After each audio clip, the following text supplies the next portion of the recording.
I lie? Lie, but they look me. I don't have to run. They don't care me. That's why they try to touch you. You push them off, and then you. Fuck, come down. You shock me, die, man. They're not gonna do that. Don't worry.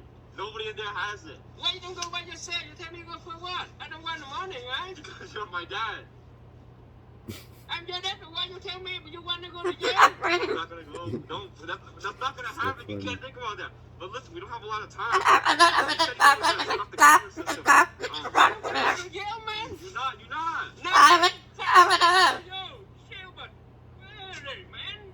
Are you okay? You want to go to jail? Go by yourself. I don't want, Where are you man. going? Fuck, I don't want to go. Where are you going? Silver. Alright, Dad. Okay, Dad, need you to put this on real quick. Just put it on real quick. For what? Just put it quick. Please, quick. I asked you for what? We gotta do this quick. Please, Gonzo.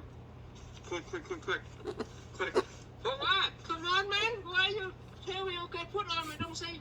For what? And then, see that bank right there? Yeah, did you get that? For what? We're gonna go in real quick, okay? What you doing? You got a bank steal money? Not really stealing. Like, we're just gonna take it. Fuck, take this. You take money, okay? Your money, okay? You take, okay? You then you steal money, man. I don't want to go to jail. Dad, you're not gonna go to jail. Okay, look, you see that camera right there? I called someone who works in there, and I told them, I said,